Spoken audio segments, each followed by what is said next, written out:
Hello, everyone. This is your host, Sanjiv Goyal.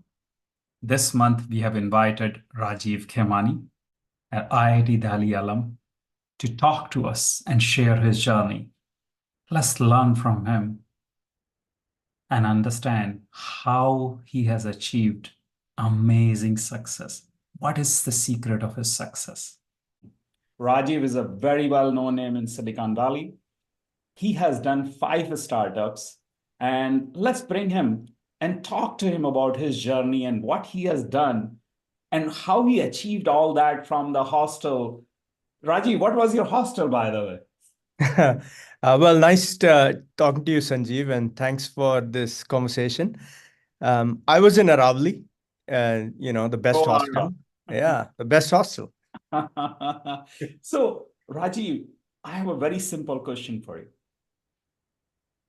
I mean, you were in Ara, say around 30, 35 years ago. And when you are in that room and studying for your next minor or major, have you ever thought of you will come to Silicon Valley and build 5 amazing companies and will have billions of dollars of exit? How did it all happen?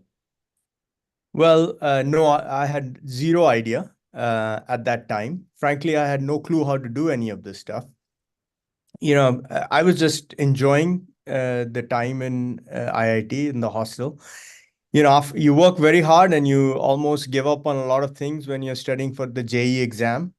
And then you go to the hostel and you say, yeah, I'd done it. This is it. This is what we were looking to make happen. And then you say, now let's kind of kick back and have some fun, play some chess, bridge, ping pong or table tennis as we called it. And a lot of fun. We would finish the semester and watch movies at night in the common room.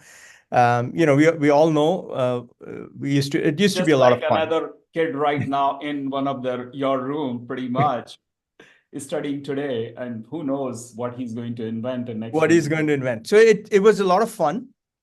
And the idea was that, the thing that I would say really made a big difference is the relationships, the friendships. So for people that are in IIT, clearly the friendships matter for a long, long time. So people that I have that were my hostel mates or actually even department mates have actually ended up becoming my partners in companies. So they worked with me in many, many companies. So that has been actually very, very satisfying and actually amazing experience. So those friendships are very important. It's awesome. Any interesting story you have from IIT days you may like to share with our audience? From IIT days, actually, there are a lot of interesting stories. Some of those you might have to censor. Um, but but we would miss a lot of classes, right? And then there were some folks that would attend every class religiously. And what we would do is that, 3 days before the exam, we would go running, chasing these guys, get their notes. Back in the day, we would go to this Jia Sarai. I don't know if it's still there. We would photocopy those notes and cram it all night.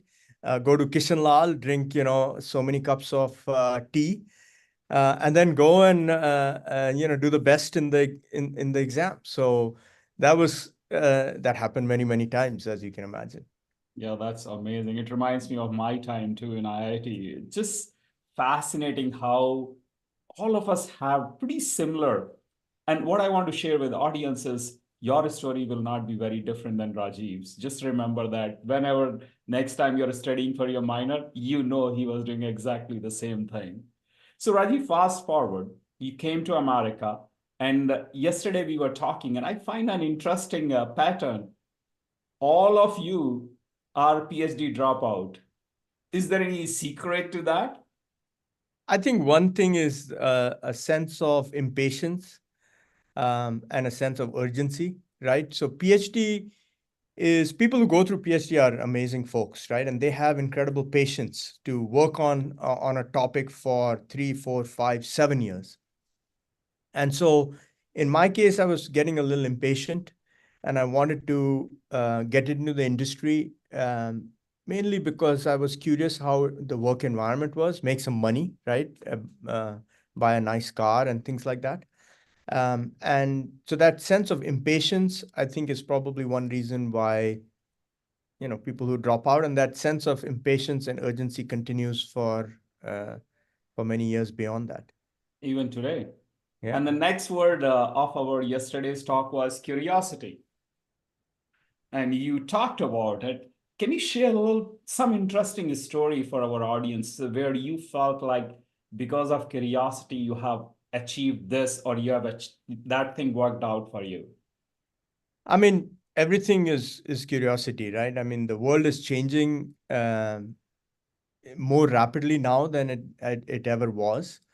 So one of the things I do even today is I wake up in the morning, I do some puzzles and games like I used to do actually in the common room when I was at IIT, your Mathler or Quordle, Octordle, Connections, games like that. But then I spent at least an hour every morning just getting up to speed on what's happening in the world. And with the rate of change of AI these days, um, and technology is moving so fast. So every day is like you wonder what you will hear that day, and that sense of curiosity is important because that's where ideas come from. Ideas don't come out of a cave; they come out of talking to other people, reading about stuff, trying to figure out what are the hard problems that others are trying to solve, or if solved, would be very interesting to the world. So that is actually an important aspect of, frankly, not just entrepreneurship, but of venture capital, of building careers in the technology industry. So, Rajiv, that's a very interesting thing you do. And I've talked to a lot of amazing, phenomenal entrepreneurs in past 4 years, especially on the behalf of PanIIT. That 1 hour is fascinating because the knowledge is vast. There are like, I don't know how many million website or billion website, relevant one. I'm not talking about irrelevant one. I'm sure the number will be even higher. Maybe more than the number of people we have, I guess. But uh, how do you condense all that information which is relevant to you in 1 hour? I think our audience will love to do that because I feel like it's not enough time. I think the first thing is you have to do is to focus, right? You cannot be an expert in every area, right? So you can't be an expert across AI, across blockchain, about healthcare, energy, and so on and so forth. So you have to pick two or three areas that you want to have that curiosity in, where um, you know maybe relevant to what you've done in the past, or relevant to what you want to do going forward, right? And I think that's the first aspect of it.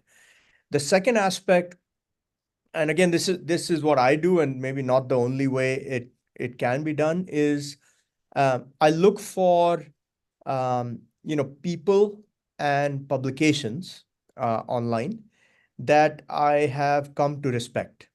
Okay, and so frankly, I look at things like Twitter or X, for example, and I just follow people, or even on LinkedIn, I follow people and topics that I respect, right? And so, in to cut through all this noise that's out there, you have to figure out how to focus, not just in content, but in the sources.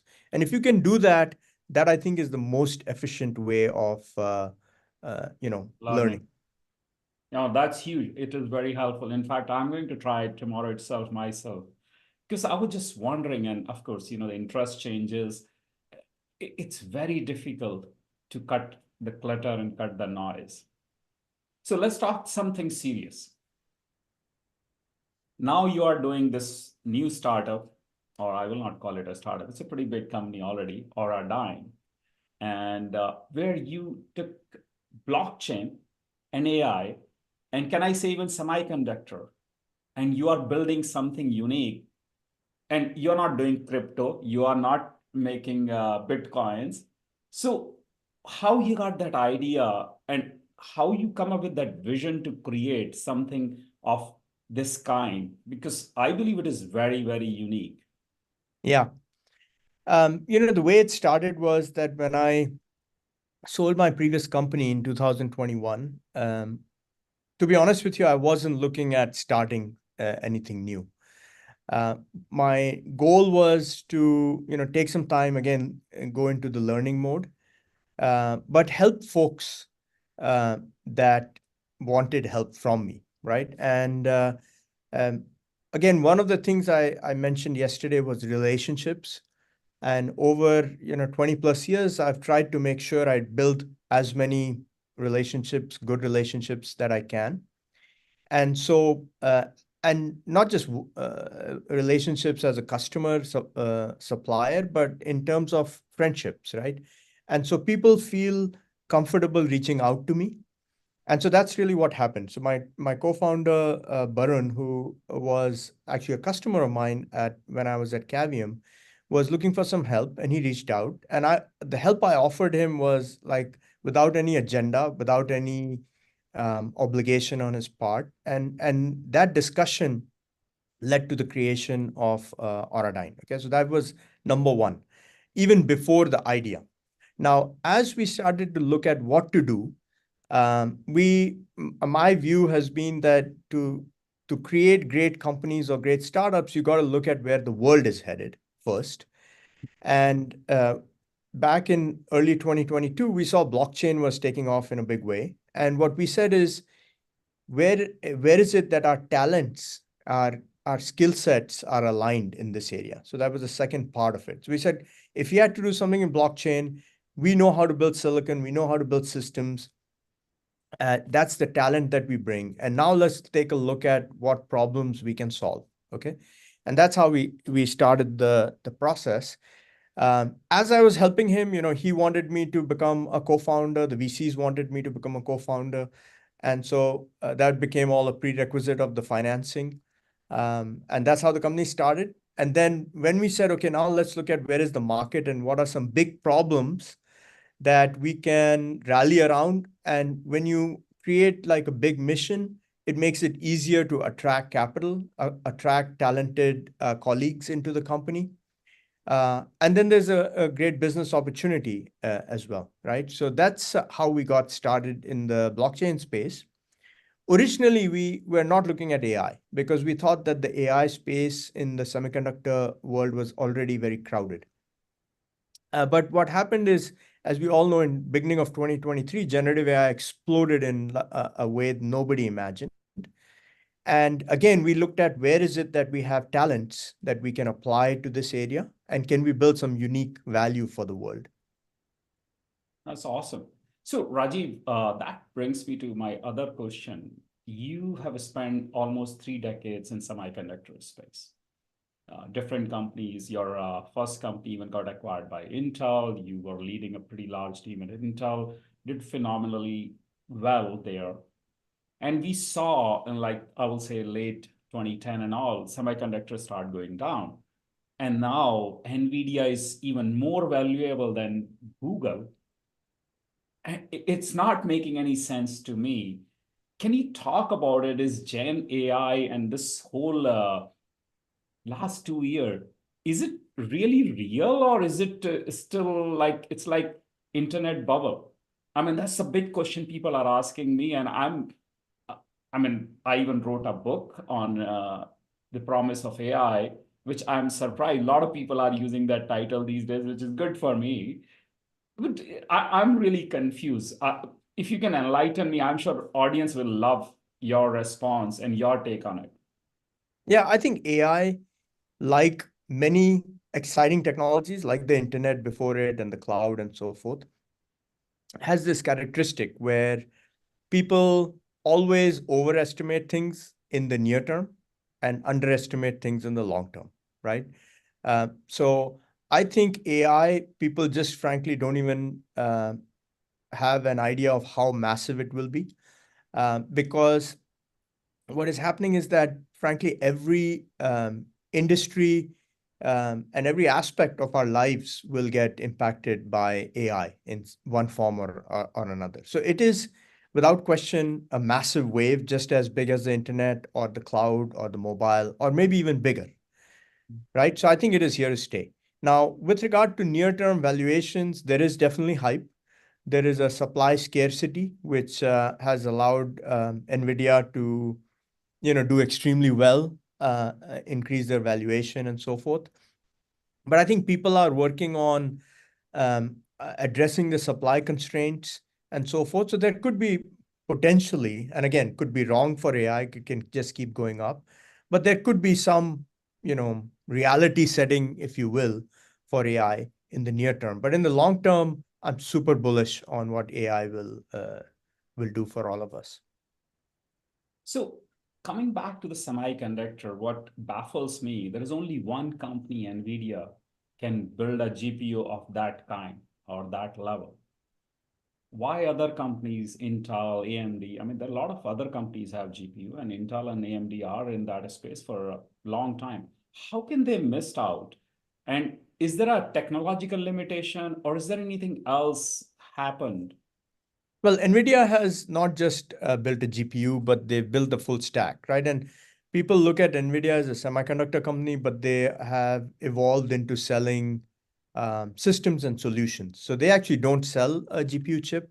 They sell these DGX systems, which can contain these GPUs. They also have the whole network layer they sell on top of that, right? So the fabric that connects all of these GPUs, because these models are becoming bigger and bigger, hundreds of billions, trillion parameter models that can't fit in one chip or one system.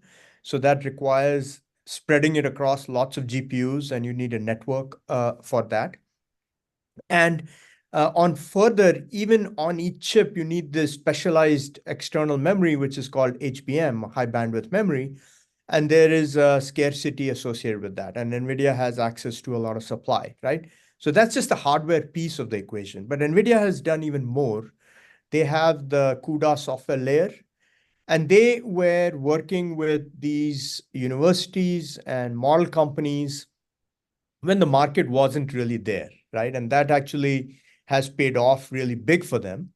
Whereas other companies would not touch that space because it wasn't a great business opportunity, NVIDIA kept working with them. And when the light switch, if you will, went on LLMs, they were at the right time, right place, right? So now for the rest of the world to catch up to that is a challenge, right? I mean, when Intel took off with x86, they were on a rocket because they had the software running on that platform. And so NVIDIA has that that position, if you will, and I think they will enjoy this for the next several years to come.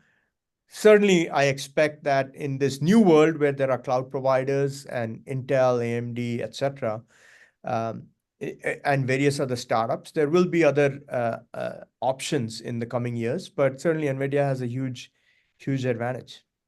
So, Rajiv, that brings this to another question. I'm not an expert of semiconductor. I'm in tech, but mostly on the software side. I spent almost 30 years in that. Did cloud and SaaS and all those things, I understand reasonably well. But one thing still baffles me is in last 50 years, we couldn't develop any other material like semiconductor.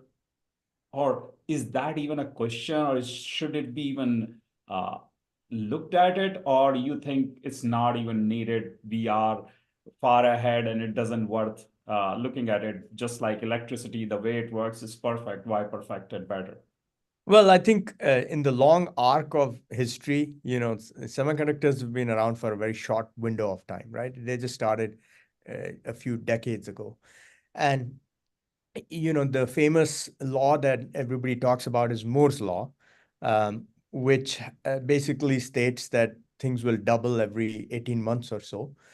And basically what that did is that it wasn't just a law, but it was also a target, and it led the industry to work hard to make that law successful in some sense. And so there have been, over the course of the last decade or more, predictions that we are at the end of advancements in silicon. And by the way, advancements in silicon have slowed down. In the cost per transistor used to come down quite dramatically, but the cost per transistor has almost leveled off. As things have gone from 16 nanometer to 12 to 7 to 4 and 3 and 2 and so forth. But there is line of sight in the semiconductor industry all the way up to like 1 nanometer. Wow. People don't know when or if we will hit a wall beyond which we can't go further. But the innovation in our industry continues, and it could go on for a while. Having said that, there is there are other technologies like quantum computing that are in the very infancy right now, and when they happen, that will provide a step function improvement in the ability to do computation. So Silicon Valley is an amazing place, and the technology industry is an amazing place in terms of driving innovation. True. No, I'm very hopeful. I did masters in applied mechanics, so the material science is very near and dear to me, and I do see. But anyway, who am I to decide? That's not something I am interested in pursuing. I have different interests now. So, one question I have for you is, what do you think, or what suggestion would you like to give to our young alums or students in IITs where they are studying right now and they are looking at what is next? What should they do today so they prepare themselves for near future and a long-term future? Yeah, I think that, I'll tell you from my perspective on some of my learnings after IIT, right? So people who knew me at IIT would say, in fact, they have said it. I was at the 35th reunion that they did not really expect me to become an entrepreneur or a leader of any sort, right? And because I was a studious, shy, introvert kid who had just gotten into IIT and was focused on, Class. trying to learn new things, but, focused quite heavily on academics. And I have learned it the hard way, right? What happens is that people who get into IIT are extremely bright, smart people. They have traditionally, through their academic careers and in IIT and even beyond, they keep winning, right? So they keep getting in the top in one way or another. And what that does, and Jensen said this, huh? Is the fire in us. There is a fire, but there is also a flip side to that, which is that IITians then become scared of losing. Okay, they want to keep winning. They become scared of failing, right? And they do not like failing. So that's point number one. Okay. The second thing is that obviously they go into all kinds of different disciplines. And so when you have become scared of failing, you get into this tendency of not taking risks, because if you take risk, there's a greater chance that you fail. And so one piece of advice I would give all IITians, right, in college or in a few years into their career, is to spend some time trying to learn how to take risks and how to not be, to become a lot less scared of failure, and to develop that resiliency that when you take a risk and you stumble, how can you, without getting overly stressed or giving up, keep persisting? That skill is one that I think IITians, if they developed, they would do a lot better than they already do.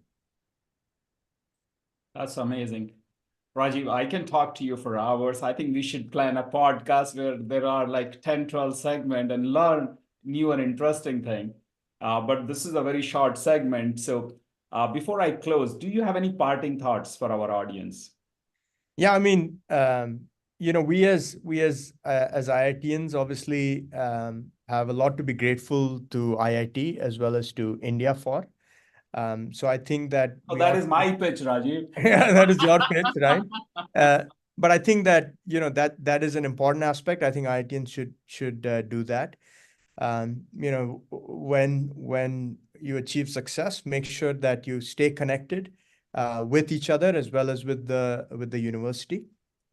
And it's the power of the network is very strong. And so I think it's important to take full advantage of not just the brain power, but the relationships. Thank you so much, Rajiv. So before I let you go, I made some notes, and I want to share three things what I learned in today's call. And if you disagree, please tell me, we will fix it. Number one, Rajiv, I've learned is, see the power of friendship, the connectivity, the building the long lasting relationship. A lot of time we are in a rush, we are trying to get somewhere, we just miss out that connection. And you stress about the friendship. That's number one. Number two is how to clutter and how to declutter your life is and get out of all that lot of information you have. Number two is find people you admire and follow them, whether it's Twitter, through LinkedIn, so you get the right information because they are helping you in finding the right information you really need to grow in your career. And number three, which is fascinating to me, and I even wrote a chapter in my next book, fear of failing. And I am personally, I don't want to fail. And that kept me going. And it's because I prepare myself better. I'm doing better things, just like you when you were in GSRI, drinking 10 cups of tea and going through all the notes in one night. You don't want it to fail. You wanted to get A, or you wanted to get A plus, whatever the grades there that time was in 90s. But it's fascinating. These three things, if I try to summarize, I hear from most of our entrepreneurs, alums, every single one talks about friendship. Number one, every single one find the right mentor, doesn't matter what shape and form they are, and fear of failing kept them going. Yeah. Thank you so much, Rajiv, for your time today. I'll look forward to have you in another segment. Thank you. Thank you, Sanjeev.